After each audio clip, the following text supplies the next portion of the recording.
सती मरत हरि सन बरु मांगा। सती मरत हरि सन बरु मांगा। जन्म जन्म शिव पद अनुरागा। जन्म जन्म पद अनुरागा। सती मरत हरि सन बरु मांगा। सती मरत हरि असबर जन्म जन्म शिव पद अनुरागा। जन्म जन्म शिव पद अनुरागा। सती मरत हरि सन बरु मांगा।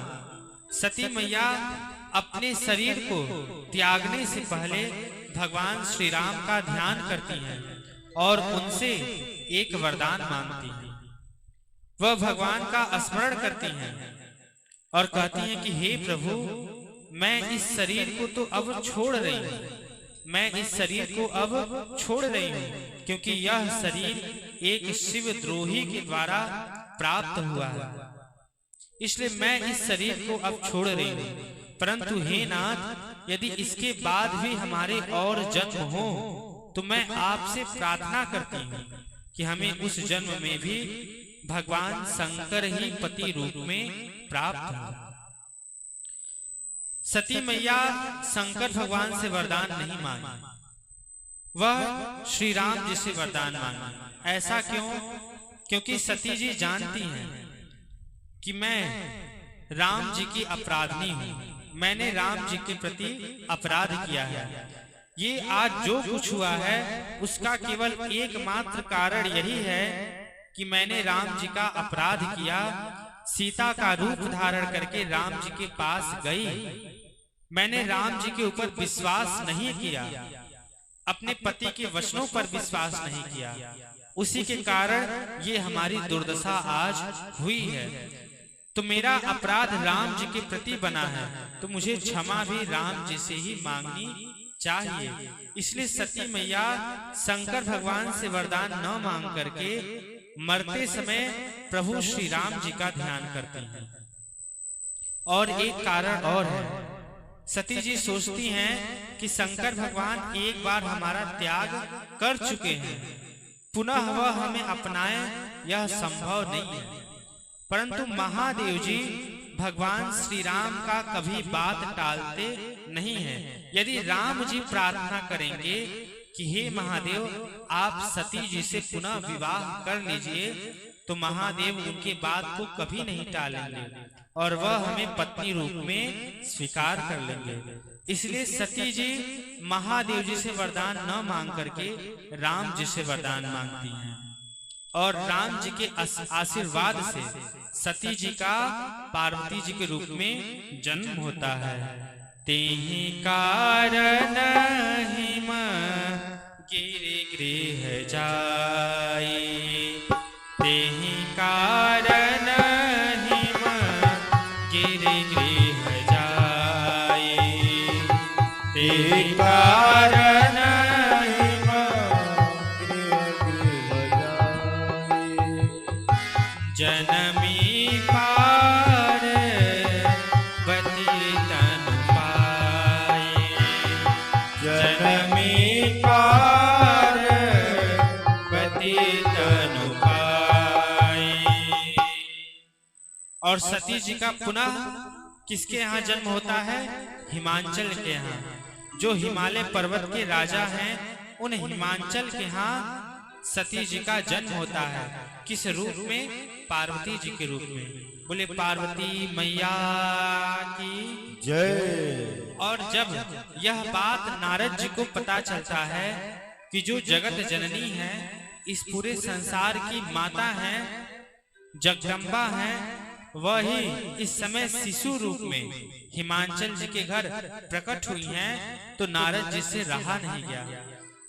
वह माता के शिशु रूप का दर्शन करने के लिए हिमांचल जी के घर पर पधारे और यहाँ पर हिमांचल जी नारद जी का बड़ा आदर सत्कार करते हैं, उनके चरणों को पखारते हैं और उनके चरण को पखारने के बाद उस चरण रज से, उस चरणोदक से अपने पूरे घर को सींचते हैं और पुनः पार्वती जी को ला करके नारद जी के चरणों में डाल देते हैं और कहते हैं कि हे नारद जी, आप त्रिकालज्ञ हैं, त्रिकालदर्शी हैं, भूत भविष्य वर्तमान तीनों को जानने वाले हैं, इसलिए आप हमारी पुत्री के दोष और गुण को बताइए।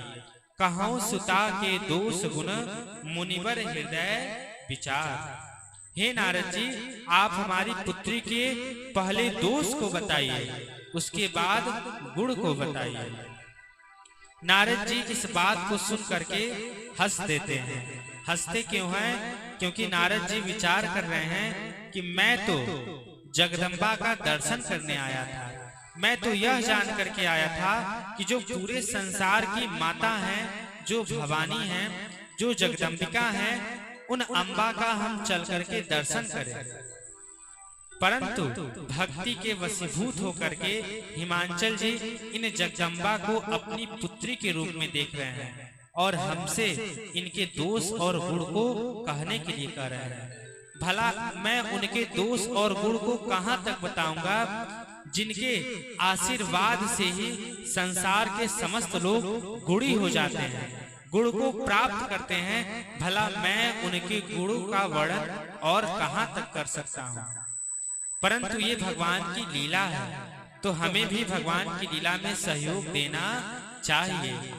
इसी बहाने मैं जगदम्बिका का कुछ गुण के रूप में ही उनका स्तुति कर लूंगा।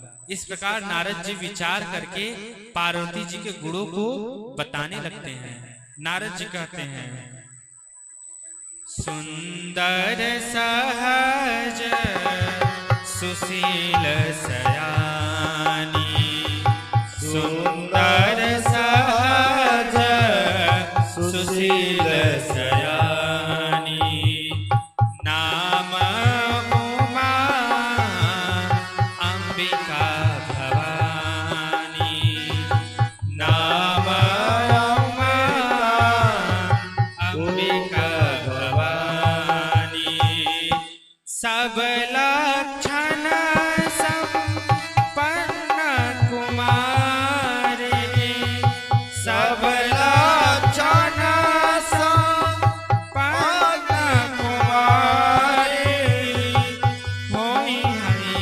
संतत पियहि पियारी, होई हरि संतत पियहि पियारी, एहि कर नामो सुमिर संसारा, एहि कर नामो सुमिर संसारा, त्रिय चढ़ियाई पति व्रत सिधारा, त्रिय चढ़ियाई प्रिय व्रत सिधारा, त्रिय चढ़ियाई पति व्रत सिधारा।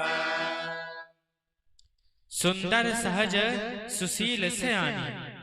हे हिमांचल जी, आपकी जो पुत्री हैं वह सुंदर हैं, सहज हैं, सुशील हैं और समझदार हैं। ये तीनों गुण किसी एक में हो जाए यह संभव नहीं है। क्या क्या? सुंदर यानी सौंदर्य, कोई सुंदर भी हो और सुशील भी हो और समझदार भी हो, ये तीनों गुण प्रायः एक में होना असंभव है। परंतु हे हिमांचल जी, आप बड़े भाग्यशाली पुत्र हैं, पिता हैं, जिनके यहाँ ऐसी पुत्री प्रकट हुई हैं जिनके भीतर यह तीनों गुण विद्यमान हैं।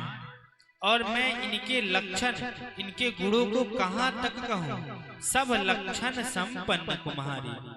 यह आपकी जो पुत्री है वह सभी सुलक्षणों से संपन्न है। और इनका नाम लेकर के एहि कर नाम सुमिर संसारा। इनका नाम ले लेकर के त्रिय चढ़िहै पतिव्रत असिधारा। जो पातिव्रत धर्म है वो दो-धारी तलवार के समान है। उस पातिव्रत धर्म के दो-धारी तलवार पर संसार की समस्त स्त्रियां इनका नाम लेकर के चढ़ जाएंगी। अर्थात इनका नाम ले लेकर के संसार की स्त्रियां पातिव्रत धर्म का पालन करेंगी। इनका सेवन करने से संसार की स्त्रियां पतिव्रता होंगी, सदा सौभाग्यवती होंगी। इसलिए आपकी जो पुत्री है वह तो सौभाग्यशाली है ही, और यह दूसरों को भी सौभाग्य प्रदान करने वाली है। इनके यश से इनके माता पिता का यश होगा। परंतु हे नाथ, हे हिमांचल जी, इनके जो होने वाले पति हैं उनमें 2-4 अवगुण हैं, कहिए तो उसको सुनाना। हिमांचल जी ने कहा, सुनाइए।